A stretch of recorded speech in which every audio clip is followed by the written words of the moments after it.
Alors, il y a écrit Yaakov, il a envoyé des anges. 34 ans après qu'ils ne se sont pas vus, 34 ans après qu'ils ne se sont pas vus, oui, il avait 74 ans quand il a quitté RS Israël, plus 20 ans, donc imagine-toi, il avait 74 ans. À presque 60 ans, il a épousé Rachel. Il a attendu 7 ans. Mais à l'époque, c'était comme ça. Ouais. Et même Rabbi Akiva Eger, il a donné sa fille, elle avait 18 ans, au Khatam Sofer, qui a fait 70 ans.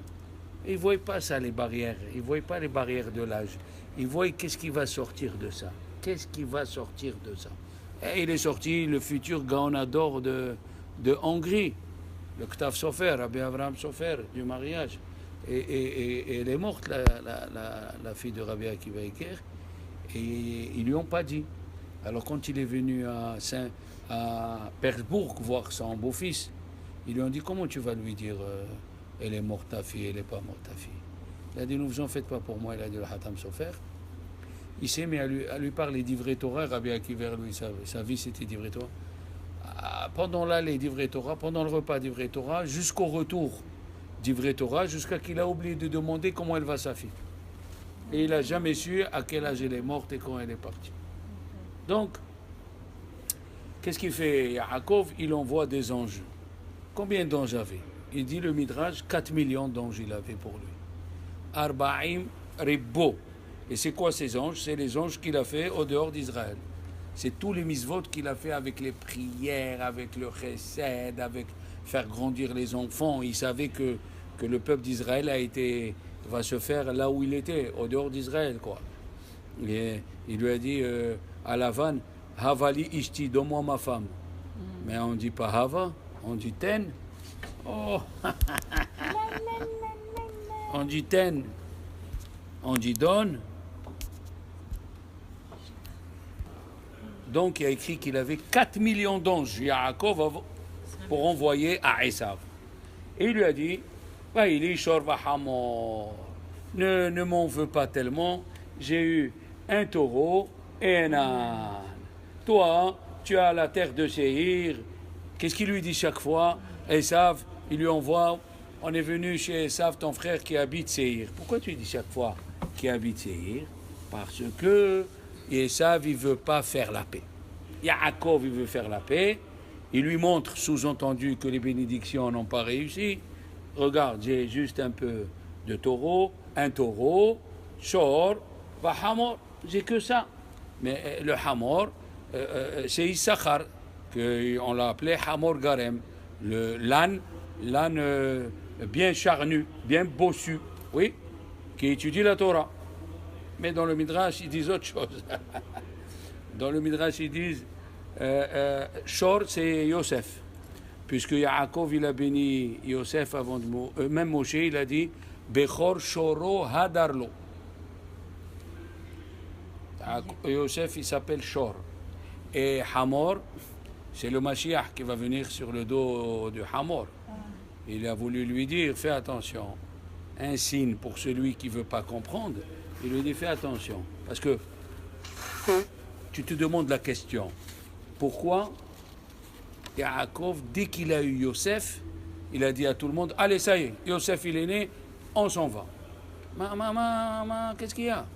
Voilà, il devait naître encore dans la route avant de rentrer en Israël. Il devait naître Benjamin. Pourquoi continuer Yosef? Allez hop. Parce que le passouk qui dit dans la Haftara, Vehaya Bet Yosef, Vehaya Bet Yosef Lehava ou Bet Esav Lekash. La maison de Yosef, ça sera une flamme. Et la maison, Vehaya Bet Yosef Lehava, et la maison de Esav Kash, ça sera de la paille. Ça veut dire le feu, il va consommer. Alors dès qu'il est né, Yosef, et on sait que le Esav, c'est-à-dire toute la descendance de Édom, va être livrée aux descendants de Rachel, qui est Yosef.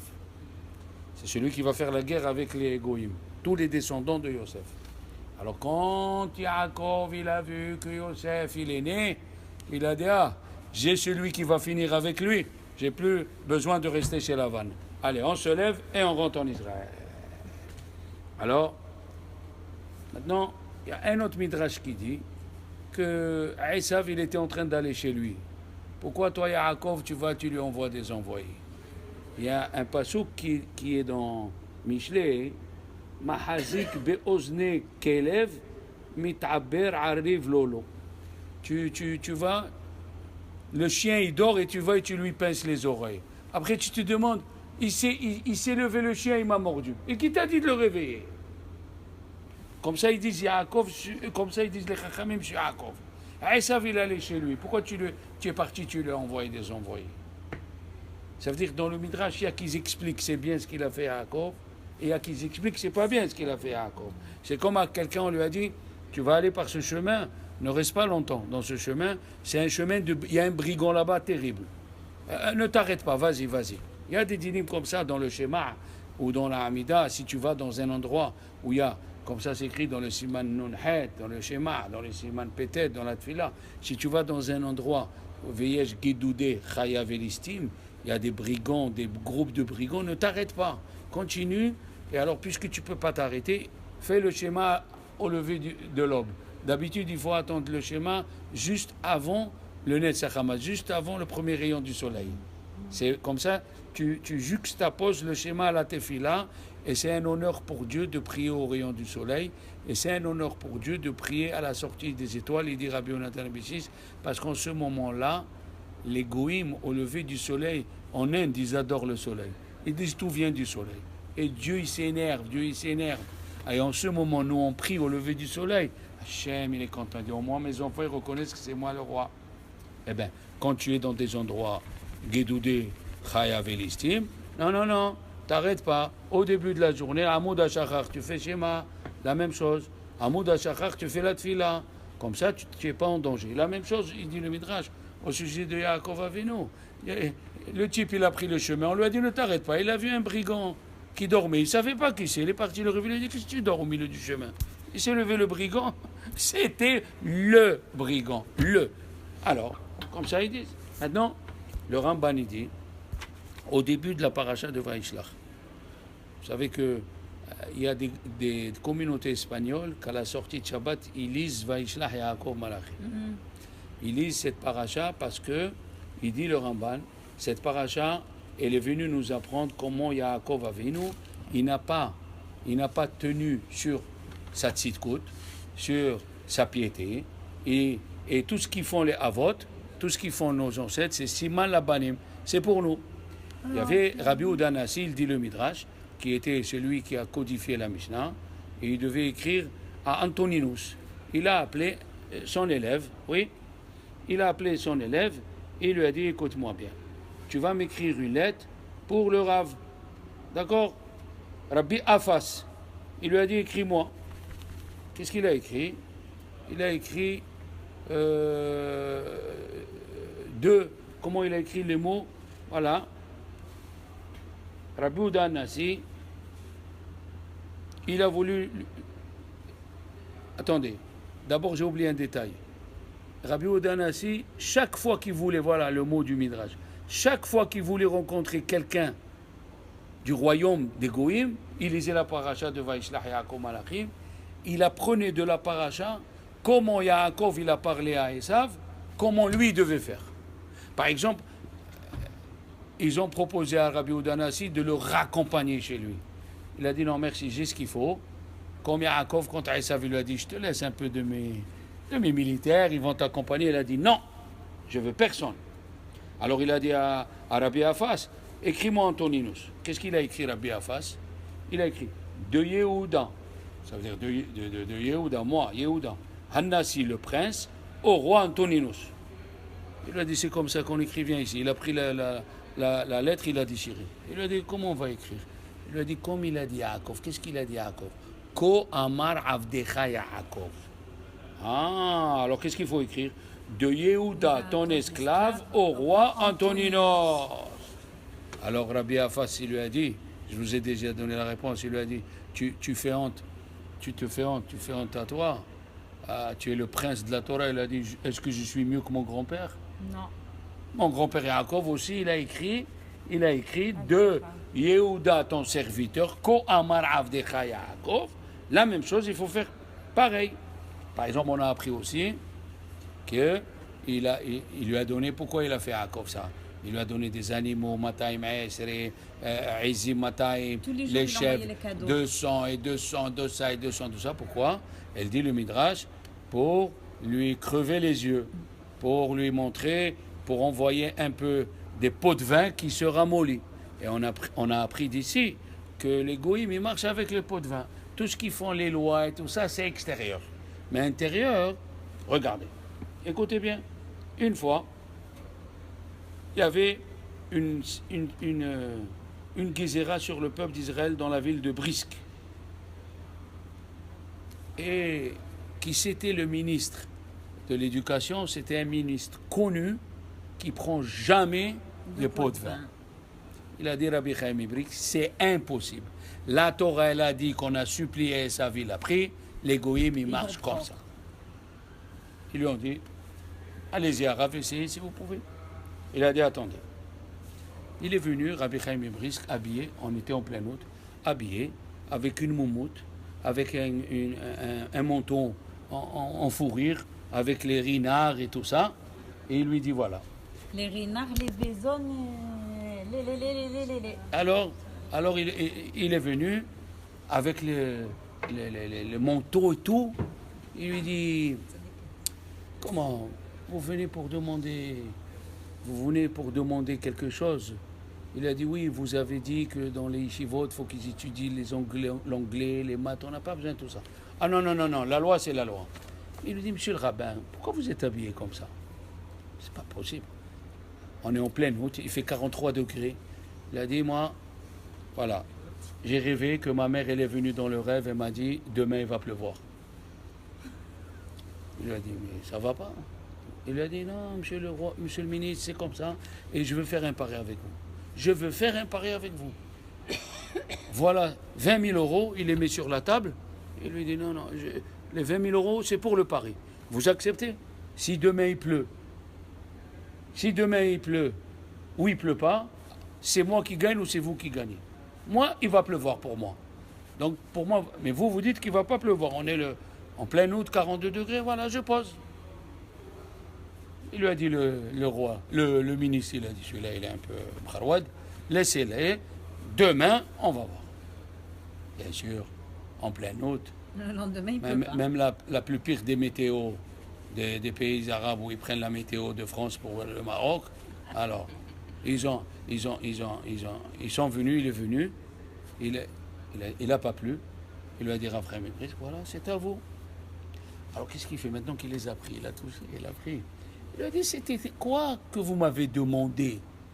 Il a dit, je vous ai demandé, dans l'école où on fait que la Torah toute la journée, on n'étudie pas nous les maths, on apprend dans la Torah les maths, l'anglais, la physique. Qu'est-ce qu'il fait le ministre de l'Éducation? Il lui dit, une école comme vous, où le Rav il tient parole, il a amené les sous, les 20 000 euros, ils sont là, c'est une bonne école. Ne mettez pas l'anglais, ne mettez pas... Il n'y a pas. On a appris de Esav, on a appris de Yaakov et de Esav, ce qu'il a fait Yaakov et Esav, on doit nous faire. Le Rav Rouimi, Zichron Bracha, il est niftar, il était à Nice, et une fois, il s'est assis dans la paracha de cette semaine, et il nous a raconté, il nous a dit, quand je veux construire quelque chose à Nice, tout est déclaré non bâti. Tu peux pas, oui. C'est pas possible. Zone verte, zone à base, zone ce que tu veux. C'est ça. Alors qu'est-ce qu'il fait? Il achète un manteau en vison pour la femme du maire. Ça coûte ce que ça coûte. 4 boîtes de champagne cachère, Laurent Perrier le rose. Il lui envoie d'abord la semaine, comme tu as dit. Il lui a envoyé. Il n'a pas envoyé tout d'un coup. Il a envoyé une bouteille par jour. Une caisse par une caisse, tu comprends? Tu as compris, madame, une caisse comme ça, une caisse comme ça, une caisse comme ça. Après, il lui envoie le vison. Après, lui, il est venu. Qu'est-ce qu'il vous faut, monsieur le rabbin? Écoutez, cette zone, regardez, ils ont construit là. Et au milieu, elle a abandonné parce que nous, on a demandé. Il a dit non, c'est constructif. C'est constructif. Ça, c'était Bravo. à l'époque de Jacques Médecin. Voilà, oh, exactement. Là-bas, Gambetta, Gambetta, Gambetta. Alors maintenant on a compris que tout ce qu'il a fait Yaakov, comme ça il dit le Ramban au début, tout ce qu'il a fait Yaakov avec Esav, si toi tu veux affronter, tu travailles avec les Goïms, sache ce qu'il faut faire. Tu veux demander quelque chose à ton patron, envoie la sauce par en bas. Il n'y a rien à faire, Esther, je te dis, c'est écrit dans la Gemara. Nous, chez nous, c'est à l'extrême. La Gemara, elle dit, donc, dans Sanhedrin, il y avait le métayer. Le métayer, c'est quelqu'un, moi j'ai un terrain, je ne sais pas comment m'occuper des fruits, des poires, sinon on me vole, je suis une poire, tout le monde va manger sur moi. Alors je prends quelqu'un qui sait s'occuper et je lui donne une partie de la production. C'est ce qu'on appelle un métayer. D'accord? Et le métayer de Rabbi Ishmael, tous les vendredis, il lui amenait les fruits. Mais c'était à lui les fruits. C'était à lui les fruits. Tous les vendredis, il lui amenait les fruits pour Shabbat. C'est une mitzvah de faire un beau truc, les poires, les pommes, les mandarines, les Shabbat Kodesh. Bon. Ce métayer, il avait un différend avec un juif. C'était un métayer juif, il avait un différend avec un autre. Il a dit, au lieu de lui amener les fruits vendredi, je monte jeudi, je lui amène les fruits. Il lui a amené les fruits, il a dit, ah, Toda Rabba. Il rentre les deux personnes, il lui dit, qu'est-ce qu'il y a? Il lui a dit, voilà, j'ai un différend avec lui, et on veut que tu nous juges. Il a dit, moi, je ne peux pas te juger. Tu m'as amené les fruits un jour avant, je ne peux pas te juger. Regarde où ils vont les Dayanim. Au rabbin, moi j'étais à rabbin, aucun Dayan ne mangeait dans une fête. Il n'y a pas un mariage, il invite au mariage, il invite à bar mitzvah. Rien du tout. Mais en général, c'est comme ça. Mon père, il me dit, regarde, on va inviter le Dayan à la bar mitzvah, il ne va pas venir. C'est comme ça, mon fils. Comme ça, personne ne peut dire, ah, moi, j'étais invité. Rien du tout. Rien du tout. Les Dayanim, au Maroc, ils étaient très, très sévères, comme ceux de la Gemara. Comme ceux de la Gemara. Mais par contre, avec les autres, c'était pas n'importe quoi. Maintenant, la Torah elle nous dit Yaakov, Vayira Yaakov Meod. On va essayer d'expliquer, il a eu peur, Yaakov. Et Chachamim, il cherche de quoi tu as peur, Yaakov. 2 fois, Dieu lui a dit, je suis avec toi. Il lui a dit dans Vayetse, quand il a dormi, il a rêvé l'échelle. Qu'est-ce qu'il lui a dit, Dieu? Voilà, je suis avec toi, Vine Hashem Nitzavala, Ushmarticha, je vais te protéger, je vais être là avec toi. Et ici aussi, quand il devait quitter la vanne, Dieu il est venu dans le rêve 2 fois. Il lui a dit, Yaakov, Matravsh, n'aie pas peur. Toi, tu es assuré avec la massif. Matchifoualo, tu vas rien voir. Rien de... n'aie pas peur. Moi, je suis là. Et qu'est-ce qu'elle nous dit ici, la paracha? Yaakov, il a eu peur. Et tout le monde, tous les commentateurs, ils demandent de quoi il a eu peur, Yaakov. Si c'était pour la force, écoutez bien ce que le Midrashim, des Midrashim, alors qu'on a découvert vraiment extraordinaire. Les Chachamim disent, quand il est venu, Yaakov est venu pour se marier avec Rachel. Il y avait la pierre, elle était sur le puits. Lui seul, il a levé la pierre.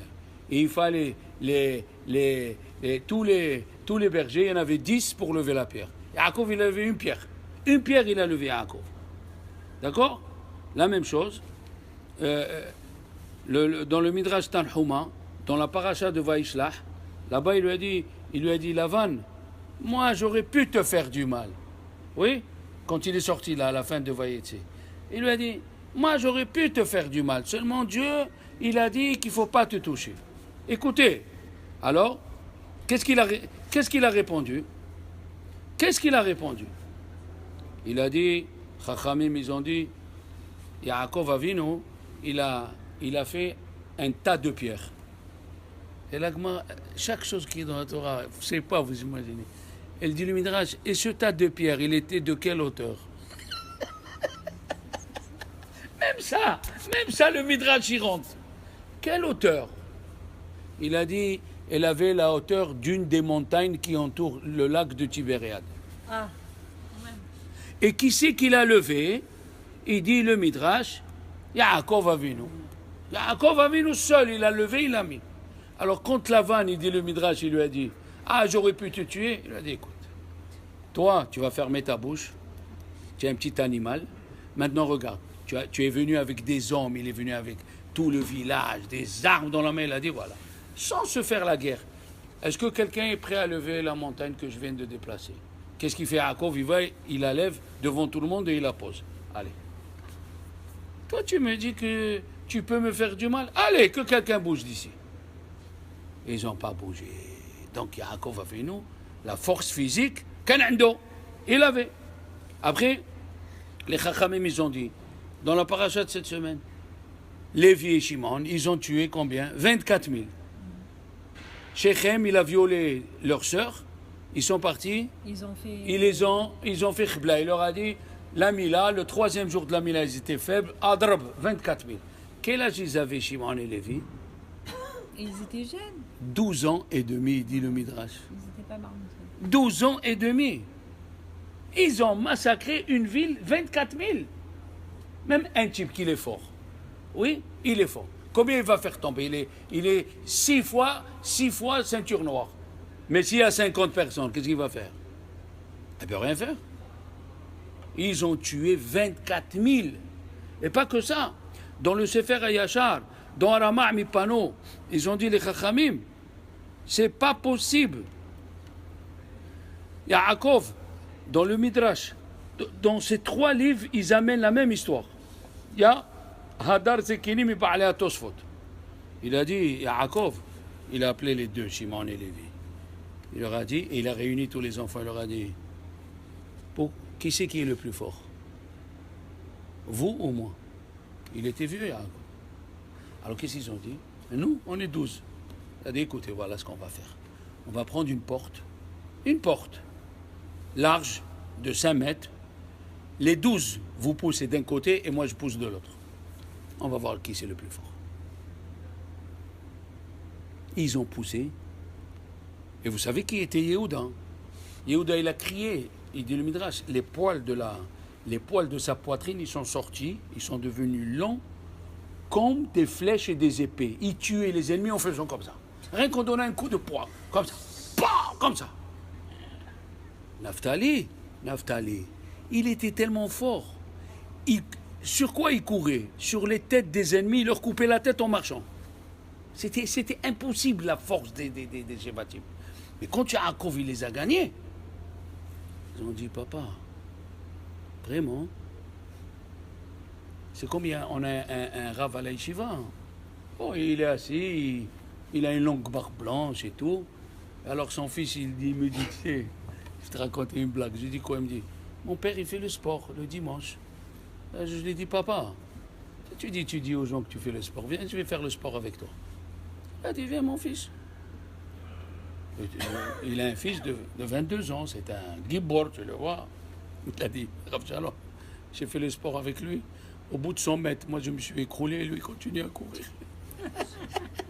Attendez! Ah ouais. Alors mes chères sœurs, qu'est-ce qu'il dit qu'est-ce qu'il y a écrit encore une fois? Nos Chachamim, ils disent, Rabbi Chaim Zaitzik, il dit dans son livre, il leur a dit à Yaakov, on n'est pas fort parce qu'on est né fort, les enfants. On est fort parce que c'est Dieu qui nous aide.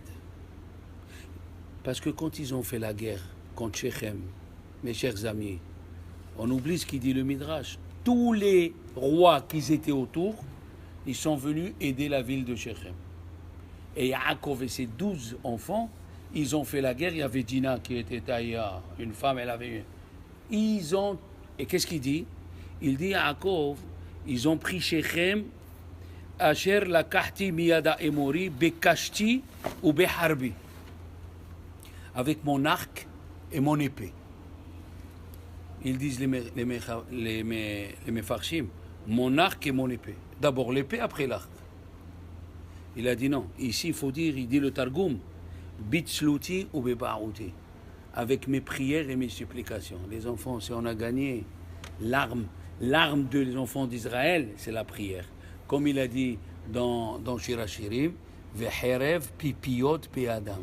L'arme, mais je sais que tu cherchais. La herev, c'est herev pipiot. L'épée des bouches. l'épée de la bouche, les Juifs, on a. Nous, notre épée, c'est pas d'aller faire la guerre, c'est de prier. Alors il a dit la même chose. Hasiru et Eloé Anechar. Enlevez les dieux étrangers qui sont en vous. C'est quoi les dieux étrangers? Non, c'est la gava.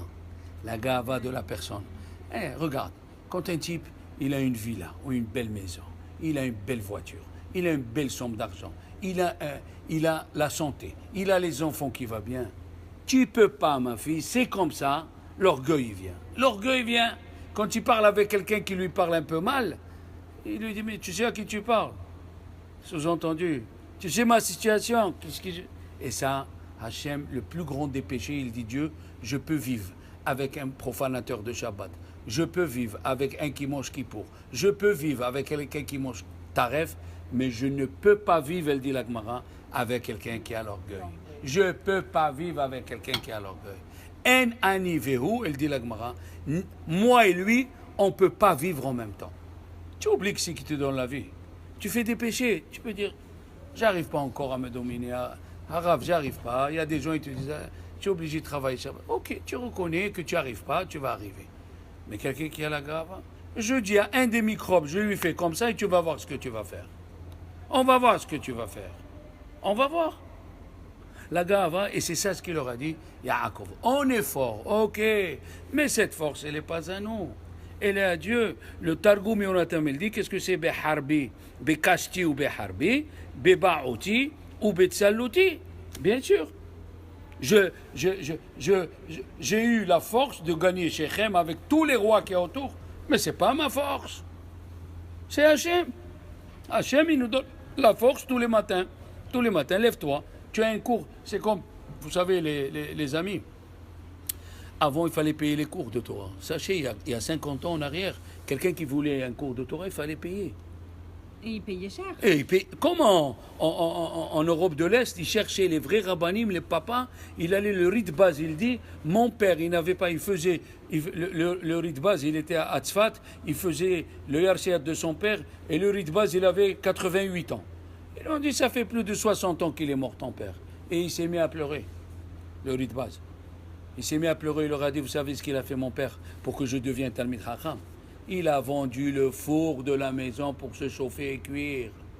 On n'avait plus de quoi manger, on n'avait plus de quoi payer le rave, parce qu'il faut payer un bon rave pour pas qu'il enseigne tordu à ton fils. Et quand il n'y avait pas de quoi payer, eh ben, il a pris le four et il a vendu. On est resté un hiver glacé, il a vendu pour payer le rave qui m'enseigne la Torah. Et vous ne voulez pas que je fasse le Yarsiat à mon père? Eh oui, c'est ça ce qui est extraordinaire.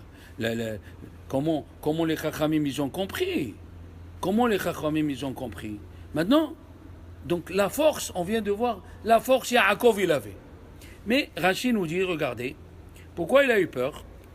Rashi il a dit que Esav il avait deux fêtes. Deux fêtes accomplies que Yaakov n'avait pas.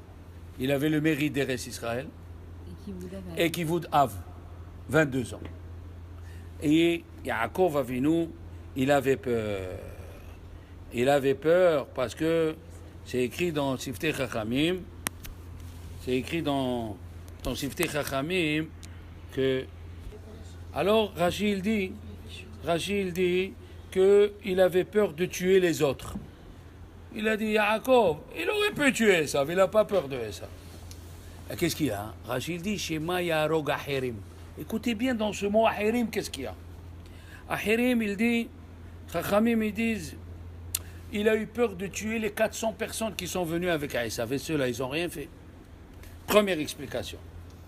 Deuxième explication, c'est joli. Yaakov, il a acheté le droit d'aînesse. Donc c'était lui le Kohen Gadol de la génération. D'ailleurs, quand dans la paracha de Vayetze, il a trouvé de l'huile, il a oint la stèle. Pourquoi? Parce qu'il était Kohen Gadol, il a dormi dans l'endroit du Beth Amikdash. Et l'huile, c'est de quoi? Il dit le Panaraza, c'est quoi cette huile? C'est lui le premier qui a gardé l'huile pour Hanouka. Oui. Cette huile qu'il a mis. Mais c'est aussi la et c'est aussi dans la semaine, la paracha de la semaine, quand l'ange il est venu, il est venu attaquer Yaakov parce que Yaakov est parti pour Pachim Ketanim, pour les petits flacons. C'était quoi des flacons? C'est des flacons d'huile. Encore, on est rentré dans le mois de Kislev et dans chaque paracha, il y a une allusion sur Hanouka. Et elle a préparé les bénis. Alors, qu'est-ce qu'on voit d'ici? Que Yaakov, il a acheté le droit d'aînesse. Donc c'est lui le Kohen, il est Kohen Gadol. Et qu'est-ce qu'elle dit la halakha? Un Kohen qui a tué, il ne peut plus être Kohen Gadol. Alors il avait peur de le tuer. Même qu'il pouvait le tuer, il avait peur de le tuer. Comme ça il dit le Sefer Melo HaOmer. Si je le tue, alors je ne vais plus être Kohen Gadol. Eh oui. Il y a une autre explication. Pourquoi il dit Rashi Shema Yarog Aherim. Shema Yarog Aherim. Regardez ce qu'elle dit la Gemara. La Gemara dans Rayot, elle dit, là-bas dans Daf Yud Gimel, Rabbi Meir Balanes, il a fait une takana avec Rabbi Nathan. Et cette takana n'a pas plu à Rabban Gamliel. Ça lui a pas plu. Alors il leur a dit, sortez du Beth Midrash. Qu'est-ce qui s'est passé? Ils se sont mis juste dehors. Et on leur envoyait les questions, ils répondaient. Mais pour Rabbi Meir, il a perdu son nom et on l'appelait Aherim. Pendant un certain temps, on l'appelait Aherim. Des autres. Mais on ne l'appelait pas Rabbi Meir. Et alors, qu'est-ce qu'il dit Rashi maintenant? Regardez bien. Si vous vous rappelez, on a dit la semaine dernière dans la paracha de la semaine que les convertis ne sortent pas de Ishmaël. D'où ils sortent les convertis? De Edom, de Esav. Ah, c'est pour ça que Yitzhak il aimait Esav. Parce qu'il a vu les convertis qui allaient sortir de lui.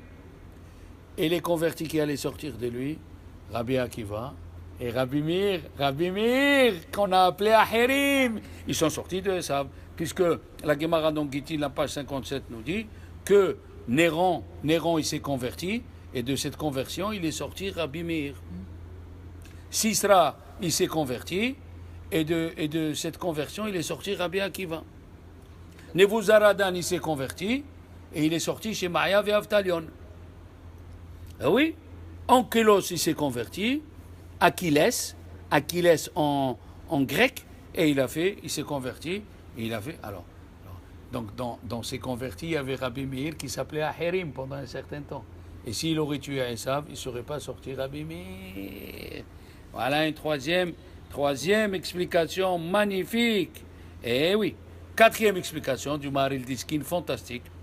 Il a dit Rivka, il a dit Lama eshakel et shenechem beyom ehad. Pourquoi j'ai vu. Rivka, il a dit à Yaakov, va-t'en d'ici. Va d'ici, va chez Lavan, mon frère. Et elle a dit, va parce que ton frère, il veut te tuer. Pourquoi je vais vous perdre les deux en un seul jour? Qu'est-ce que ça veut dire, pourquoi je vais vous perdre les deux en un seul jour? Il dit le Midrash. Si Yaakov il meurt, automatique Esav il meurt. Et si Esav il meurt, automatique Yaakov il meurt. Alors Yaakov, il ne voulait pas tuer Esav, pourquoi? Parce qu'il tue Esav. Et alors, qu'est-ce qu'il va causer? Qui le tue? Au moins, il le tue, au moins sa femme et ses enfants, ses femmes et ses enfants, ils sont sauvés. Non, Rivka, elle était vivante. Et Yitzhak, il était vivant. Alors, toute sa vie, il était religieux. Et avant de mourir, il va faire de la peine à son père et à sa mère. Voilà la peur, la quatrième peur qu'il avait. Yaakov Avinu.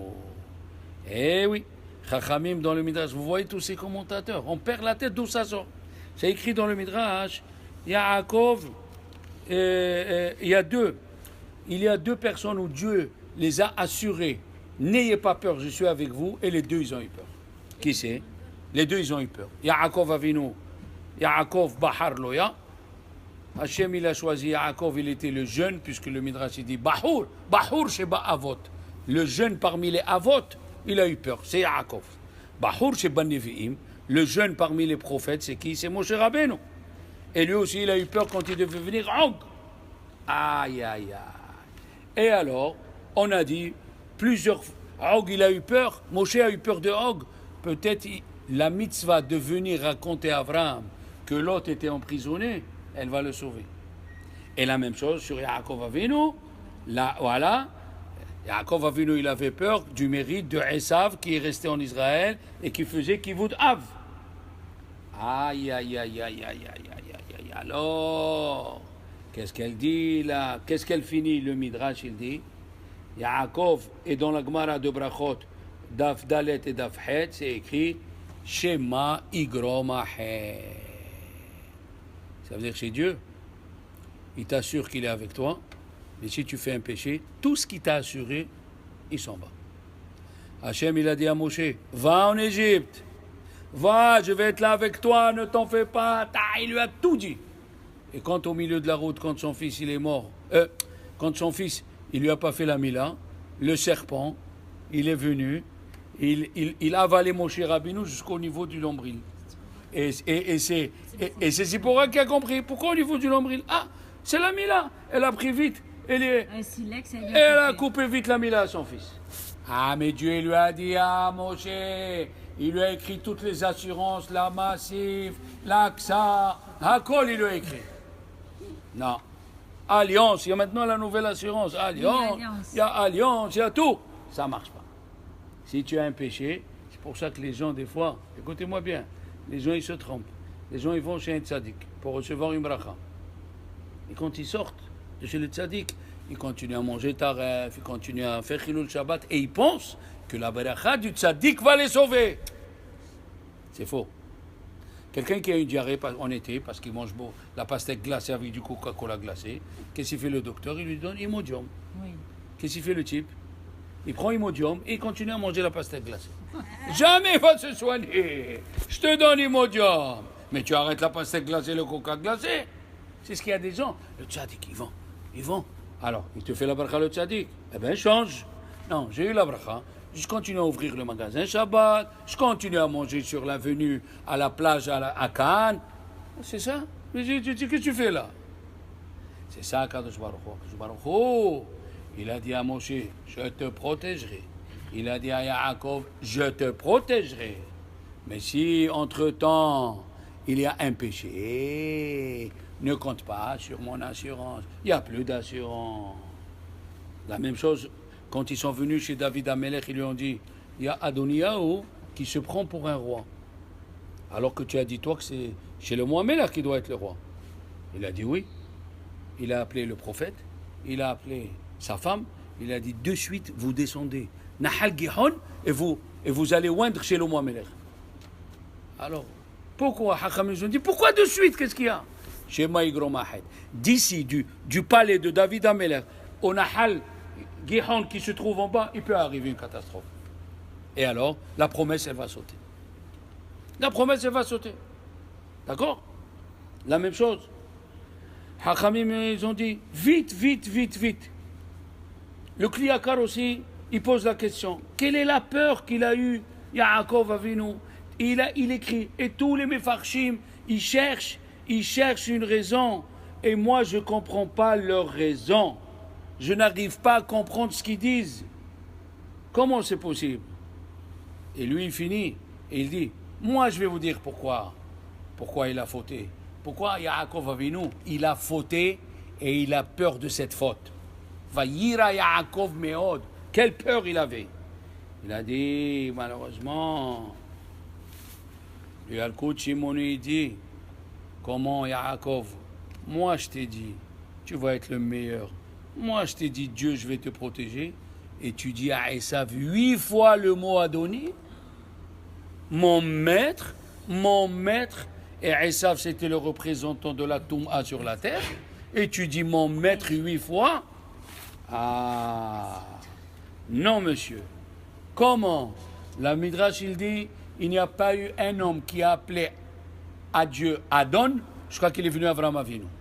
Lo haya Adam Shikara Adon jusqu'à qu'il est venu Avraham Avinu. Et toi, qu'est-ce que tu as fait? Tu as pris le mot Adon de ton grand-père qui me l'a donné à moi, Kadosh, et tu l'as rendu Hol. Tu l'as rendu profane. Tu as employé ce mot Adon. Tu as employé ce mot Adon à Esav 8 fois. Comment c'est possible? Il a dit, moi j'ai dit, Verav Ya'avot Sa'ir. Dieu, il a dit, le plus nombreux des frères qui étaient Esav avec tous ses enfants. D'ailleurs, nous allons voir à la fin de la paracha, si on a le temps, on parlera. Il y a écrit 43 Pesukim sur la descendance de Esav. C'est quoi ce titre? 43 Pesukim, on dirait que celui-là il est né de celui-là et celui-là il est né de celui-là. Qu'est-ce que tu veux qu'on fasse? Moi, j'ai dit, Vera, Viavot, Sa'ir. J'ai dit que le plus nombreux va servir le plus petit. Et toi, qu'est-ce que tu fais? Toi, tu fais Yaakov, tu appelles Esav Adon. Eh bien, on va changer les bénédictions. Comme tu as dit, ça sera. Il sera ton maître dans ce monde et tu seras le maître dans Olam Haba. Vous vous rendez compte la punition qu'il a eu à Yaakov en ce moment? Comme ça, il dit le Midrash. Tu lui as dit Adon alors que c'est toi? Aïe, aïe, aïe, aïe, aïe, aïe, aïe, aïe, aïe. Eh bien voilà, il avait tort que Peignavo, il a dit, Peignavo, on a dit tous les raisons. S'il meurt les deux, il va avoir. Bon, mais malgré toutes les raisons qu'on a dit, il n'était pas obligé d'employer le mot Adon 8 fois. C'est ça. Voilà. Voilà. Il a dit, tu as employé 8 fois, il y aura 8 rois qui seront avant tes enfants. Parce que tu t'es rabaissé. Et il dit le Midrash, attention, la modestie, elle est bien. C'est bien, il faut aller à l'extrême. Sauf quand tu es debout devant un juif ou un goy qui rabaisse la Torah ou qui rabaisse les rabbins et tu dis rien, tu es responsable. Tu seras puni. Comment? Tu écoutes et tu te tais. Le fils de Rabbi Shimon Bar Yochai, il est mort, Rabbi Elazar. Et il lui a dit à sa femme, ne dis rien à personne, mets-moi là-haut, dans les combles. Tous les vendredis soirs, il descendait, il lui faisait kidouche. Il lui dit, tant que tu ne parles pas aux gens, je suis là. Il est mort. Il était entier, et tous les vendredis soirs, il venait, il faisait kidouche à sa femme. Un jour, sa femme, elle est montée, et elle a vu que de son oreille, il sortait un petit verre.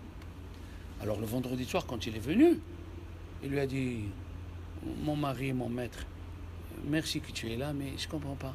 Je suis monté, j'ai vu un verre de terre qui sortait de ton oreille. Il lui a dit oui, une fois, j'ai entendu qu'on fait honte à un rabbin et je n'ai pas réagi. Et dans l'autre monde, j'ai que ce péché. Alors j'ai cette oreille par où j'ai écouté et je n'ai pas réagi. Le verre, il sort que de cette oreille, jusqu'à que Dieu me pardonne le péché. La modestie, c'est bien. Il n'y a pas de modestie quand on écrase la Torah. On dit, oh, votre religion, c'est rien. Il faut répondre. Il n'y a rien à faire. Quelle est la différence entre Purim, on a dit il y a 3 semaines, entre Purim et Hanouka? Hanouka, ils ont voulu, les Romains, écraser la Torah. On est sortis, les Kohanim, on a fait la guerre, on les tue, on les massacre, on meurt. À Purim, ils n'ont pas voulu toucher la religion, ils ont voulu toucher les corps. Les corps ne sont pas à nous, on s'est mis à jeûner, à prier Dieu. Il ne faut pas laisser la modestie. Tu es modeste. Jusqu'à quand tu vas être modeste? Il ne faut pas toucher la Torah, ni que quelqu'un touche ton rave. Sous aucun prétexte. Et donc on le voit. Ils ont une fois, à Rambam, vous savez que tout le monde n'était pas d'accord avec Maïmonide, avec le livre de philosophie qu'il a fait, Moreh Nevuchim, le guide des égarés. Et alors, ses élèves, ils ont commencé à le défendre avec bec et griffes. Et il y a un de ceux qui étaient contre Rambam, il a écrit directement. Je ne comprends pas, toi, on te bombe, on t'envoie des scuds, on te fait honte et tout, tu ne réagis pas. Et tes élèves, ils réagissent. Il lui a dit, je ne vais pas être mieux que Moshe Rabbeinu, qu'on l'a traité de tout. Et lui, il réagissait pas. Mais Yeshua, il a dit à Moshe, tue-les, massacre-les, frère. Il faut défendre le kavod de ton rab. Ça veut dire sinon, tout ce que tu as étudié, alors, tout ce qui t'a enseigné, alors, alors tu es ingrat. Tu n'es pas quelqu'un qui mérite de recevoir la Torah. La même chose, Hachem, il a dit à Abraham, quand il a fait l'alliance avec Avimelech, et il lui a donné, parce que tout ce qu'ils font les Havot, chaque chose qu'ils font les Havot, c'est mesuré, c'est calculé. Je vous donne juste un exemple, vous allez tout comprendre. Tu es assis à la maison, le soir tu arrives, tu es fatigué. Ton mari mange, il se fait une tâche. Alors on va sortir. On va aller, après on se met en pyjama, la chemise, tu la mets Et si c'est une Kala, la Kala elle met la robe blanche, elle prend un café et une tache, on va à la Khatouna comme ça. On va pas à la Khatouna comme ça. Et si on est dans une chambre de chirurgie du cœur, où on ouvre tout le thorax, et le couteau, le bistouri tombe, qu'est-ce qu'il fait On ne touche pas. Est-ce qu'il le prend et le nettoie sur lui et continue? On ne peut pas. Là, c'est la vie et la mort. sachez que tout ce qui faisait les Avot, c'est pire que le bistouri. Chaque action, chaque mot qui faisait Avraham, Isaac, Yaakov, il est décortiqué dans le Midrash. Tu as dit 8 fois à donner, tu seras. Tu as dit ça, tu auras ça. Tu as donné les sept agneaux, les 7 brebis à Avimelech, moi je t'ai pas dit. Moi je t'ai pas dit de le faire. Eh bien, ils ont dit Chachamim, les descendants de Avimelech et de Esav viendront détruire le Beth Amikdash 7 fois. Oui, 2 fois, le premier Beth Amikdash et le deuxième. Après Shiloh, Ohel Moed, Gilgal, et oui, et Nov. Ce qu'ils ont fait, il y aura 7 grands Chachamim qui seront morts à cause de toi, Avraham. Qui c'est? Shimshon, Hofni, Pinhas, Shaoul et ses 3 enfants. Il n'y a pas. Il dit dans Pirkei Avot, dans Tana de Beliaou, c'est écrit, ne t'associe jamais avec un goy. Parce qu'il suce ta kedusha. Ta sainteté, il te la prend, sans que tu le sentes. Un goy, il fait partie, un non-juif, il fait partie de la Sitra Hara. Et tout ce qu'il fait, il te le prend. Sans que tu sentes ce qu'il est en train de te faire. Et oui. Pourquoi c'est péché de parler aux toilettes? Parce que la Touma, quand tu parles aux toilettes, elle aspire ta kedusha. Et il faut faire attention aux filles, aux garçons qu'on a à la maison qui ne parlent pas aux toilettes avec le téléphone, parce que le soir, ils feront des cauchemars. C'est à part, il n'y a rien et tout. Il ne faut pas les laisser faire attention à ce qu'ils mangent. Faire attention le matin, est-ce qu'ils font Nitila 6 fois? Tout ça, la Touma, elle aspire vers elle, cette kedusha. La fille ou le garçon, il dit le Kafaham, ils ont des tendances à un délinquant, des tendances à répondre, des tendances aux gros mots. D'où ça vient? C'est qu'il n'y a pas de kedusha dans leurs mains. Il n'y a pas de kedusha dans leur bouche. Et c'est ça ce qu'on apprend de la paracha de la semaine. Il y a encore une page, mais bon, c'est pour vous dire d'abord qu'il ne faut rien compter sur nous. Il faut compter sur les prières. Et les prières, ils font des miracles. Deux, il faut faire attention à ce qu'on parle, même qu'on est devant des goïms, qu'on ne fasse pas tomber la Torah. Tout ce qu'ils font les avots, c'est pour nous. Pourquoi Youssef Hatzadik, qu'on ne peut pas lui faire le mauvais œil? Quand on parle de quelqu'un, il est beau, elle est belle, on dit « Beporat Yosef ». On dit de suite « Beporat Yosef ». Quand quelqu'un dit « Je descends de Yosef », on ne peut pas lui faire. On peut le faire là. Pourquoi? Parce que dans la rencontre avec Esav et Yaakov, Rachel, elle était Miss Monde, Miss Univers, elle était Rachel. Qu'est-ce qu'il a fait, Yosef? Il a dit, celui-là, il va voir ma mère. Hattam et Ada, il va voir ma mère. Il s'est mis devant sa mère. Il dit, maman, toi derrière moi. Il s'est mis comme ça. Il lui a dit, Dieu, qu'est-ce que c'est un geste comme ça? Tout est calculé ce que tu fais. Tu as protégé ta mère de l'œil du rachat. Jamais on pourra te faire le mauvais œil à toi, Yosef. Ben porat Yosef, ben porat Aléaïm. Hein? De Esav. Pour pas que Esav y voit, il va la jalouser, parce que Esav, il a aucune religion. Pourquoi Dina, Yaakov ne voulait pas donner Dina à Esav? Parce qu'il prenait les femmes qui étaient mariées ou pas mariées, il les violait. Et quand le mari disait non, il le tuait. Esav, c'était... Il ne faut pas prendre Esav comme ça. On avait dit, tout le reste du corps, il était tamé. Et Yosef, il n'avait que la tête. Voilà. Et Yosef, il n'a pas fait le calcul, Dieu va me donner. Non, c'était spontané. C'était comme ça, il a voulu. Tu te lèves sans qu'on te demande rien du tout. Rav Shalom, vous avez besoin de quelque chose? Comme ça. Tu rencontres quelqu'un qui a besoin. Hachem là-haut, chaque action, elle va être décortiquée à Rosh Hashanah. Chaque action. Tu es venu renforcer un cours. Tu n'as pas envie aujourd'hui, tu n'as pas envie d'aller au cours. Puis tu viens. Tu viens au cours, tu te renforces. Chaque action. Quelqu'un, il est mal, et il te parle mal. Et toi, il te soupçonne, ou il te dit quelque chose, et toi, tu lui réponds bien, sans ajouter les mots que lui, il lui a dit. Le bon Dieu, il voit ce que tu fais. Tu te retiens. Tu fermes ta bouche. Ceux qu'on vexe, ils ne vexent pas les autres. Shom'im herpatam venam mishivim. Ils écoutent qu'on les fait honte et ils font pas honte aux autres. Aussi, ils font par amour le service de Dieu. Ils sont contents quand ils ont des problèmes. Alam, tu as voulu remonter la montre, elle s'est cassée. Asma, il y a des trucs et tu acceptes, c'est Dieu. C'est Dieu. Et là, il y a un, il te dit, ah, tu as eu ça, parce que tu as fait ça. Ne l'écoute pas, ces gens. Fais parce que Dieu veut, parce que Dieu l'a dit, tu seras aimé par Dieu. Pourquoi Dieu a inventé les photos? Les photos, pourquoi Dieu a inventé les photos? Avant, il n'y avait pas d'appareil photo. C'est pourquoi Dieu a inventé les photos? Que si ça te prend la gava, on vient, tu dis, viens, regarde ta mère, elle avait 3 ans, regarde ici, elle avait 4 ans, regarde la tombe de ta mère. C'est 2 pages. Elle est née, elle est morte. On est 2 passages. Les photos, vous dites, regarde comme tu es aujourd'hui. Alors profite du passage. Profite du passage, fais du bien, sois les terroristes du bien. Ah ouais, même s'ils ne veulent pas, allez. Alors là, on va grandir. Amen.